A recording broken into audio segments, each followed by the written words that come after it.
Hey everyone, welcome back to another daily encouragement. It's been a couple days since I did the last video. It's a slow process getting back into doing these videos, and so I appreciate you sticking with me.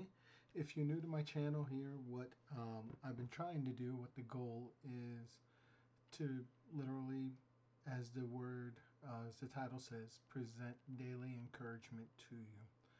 Um, these aren't deep doctrinal diatribes, so to speak, that I'm going through. These aren't 4 point sermon outlines or anything like that. It's literally typically taking a passage, a verse or two, and going over those verses and trying to apply them in an encouraging manner. Um,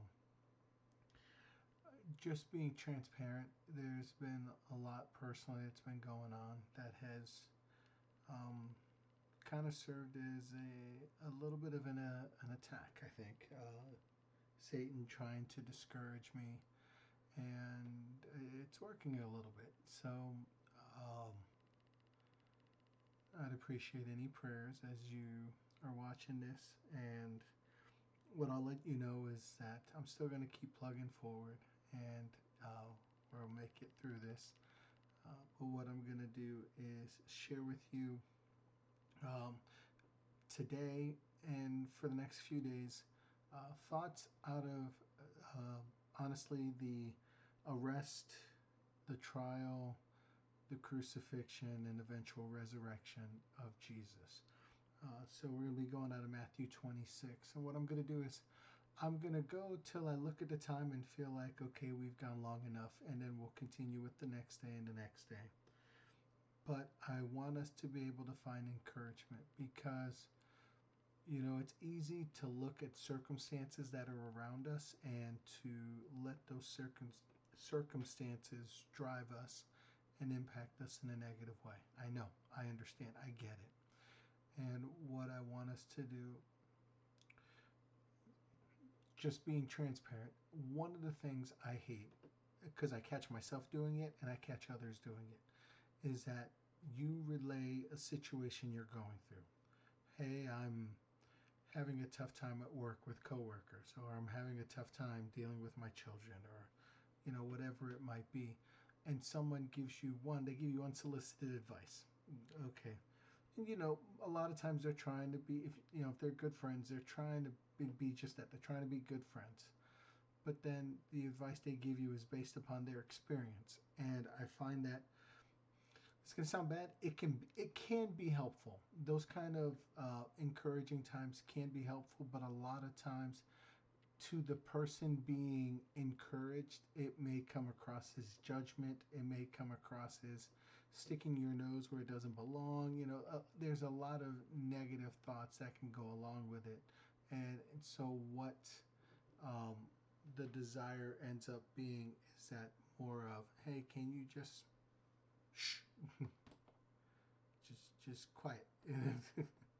And sometimes, oop, there we go. Sorry, my screen had gone blank there for a moment. I have got, just being transparent, I've got some stuff going on to my side here, and so I turned off the monitor, and my system is used to having two monitors, so it thought, oh no, I only have one monitor. So anyway, it shouldn't impact the recording. Hopefully it doesn't. back to what I was saying. Um, you get that unsolicited advice, and it doesn't come across as helpful. And then secondly, it's based on your opinion and your situation. And to be fair, it may not be the same exact thing that I or the person you're trying to help is going through. And again, I understand that the purpose, the goal, the intention is to be an encouragement, but sometimes it doesn't come across that way. So the next worst thing that occurs is someone, now you got to hear my whole comment or you think I'm being heretical. They'll give you Bible verses to encourage you, and that's great. That's what we should be using. It's why the Bible is there for us. It's the sole authority for faith and practice in to the Christian. It's what they should be using to guide and direct their life. Sometimes they do it, sometimes they don't. But the problem is, again, you can get into using verses that either aren't applicable or you use such a general comment. Um, to give you an idea, I've been going to church since I was, in the single digits. So it's close to 40 years I've been going to church.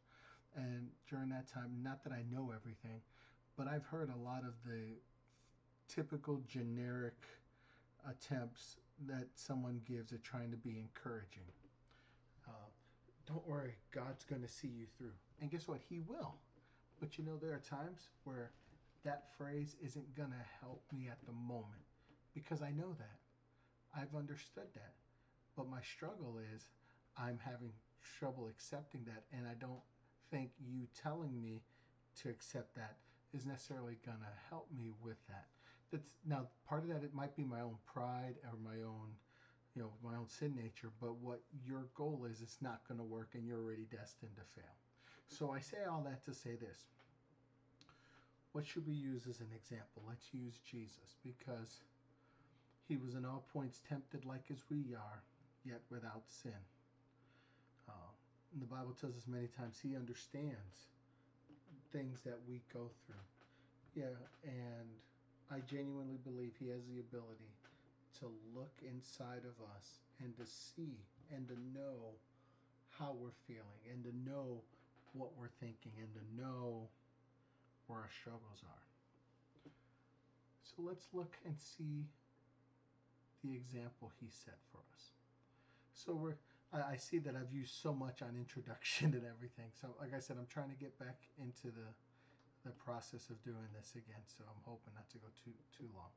But if we start in Matthew 26 and verse 1, it says, "And it came to pass, when Jesus had finished all these sayings, he said unto his disciples, Ye know that after 2 days is the feast of the Passover, and the Son of Man is betrayed to be crucified. Then assembled together the chief priests and the scribes and the elders of the people unto the palace of the high priest, who was called Caiaphas, and consulted that they might take Jesus by subtlety and kill him. But they said, Not on the feast day, lest there be an uproar among the people." So first off, verse 1, it says, "And it came to pass when Jesus had finished all these sayings." So if you were to go back in 24 and 25 and throughout Matthew, he sat the disciples down and he was always taking opportunity to teach them and to tell them things. In Matthew 5, we have the Beatitudes. It's the start of his ministry, as they call it, and he's telling the disciples, here's information you need. So he says, after he finished all these sayings, so there's good information in there. Maybe sometime in the future we'll go over it. But he says, so after all these sayings are done, then he told the disciples, hey, you know that in a couple days I'm going to be betrayed and I'm going to be crucified.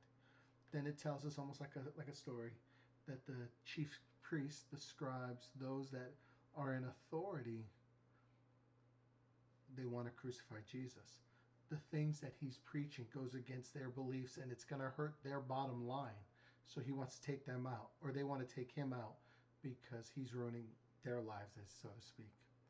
So if we go to verse 6, it says, Now when Jesus was in Bethany in the house of Simon the leper, there came unto him a woman having an alabaster box of very precious ointment, and poured it onto his head, and he sat at meat.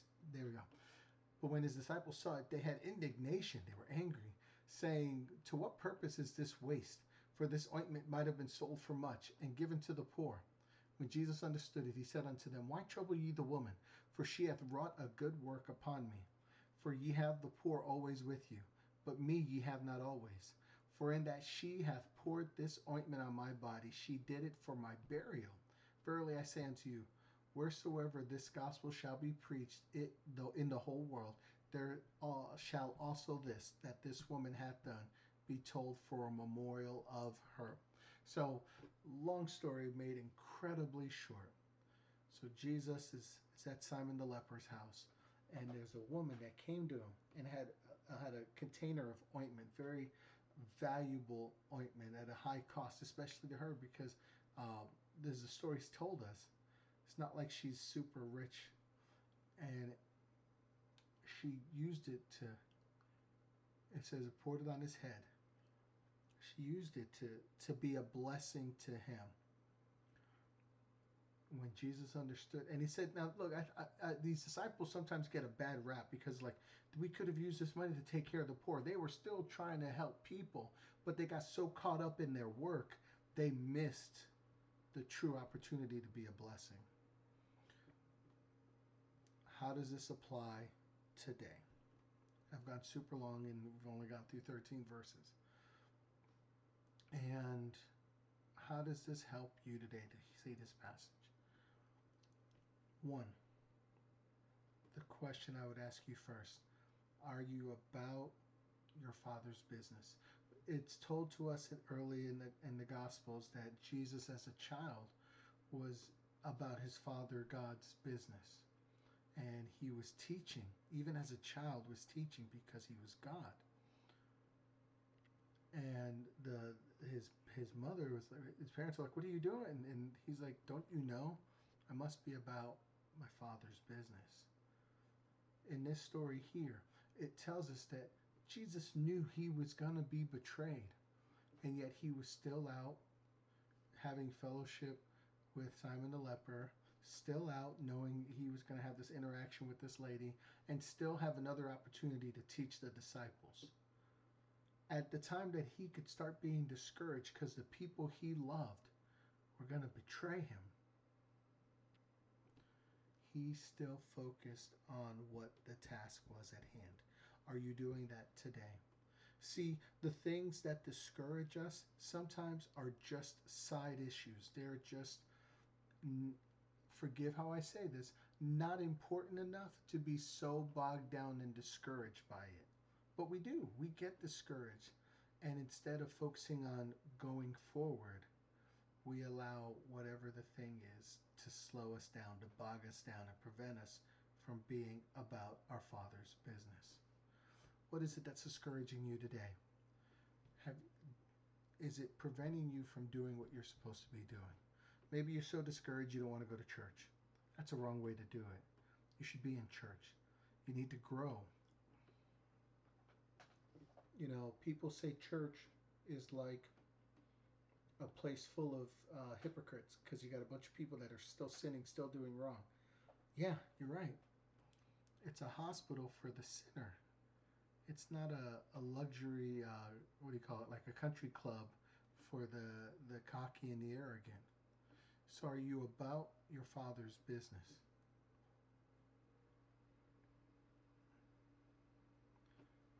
Secondly, there's going to be longer term blessing that comes as a result of how you deal with the trial, the struggle, the depression you go through. Believe me, I get it. I understand that you're dealing with a tough time. I do.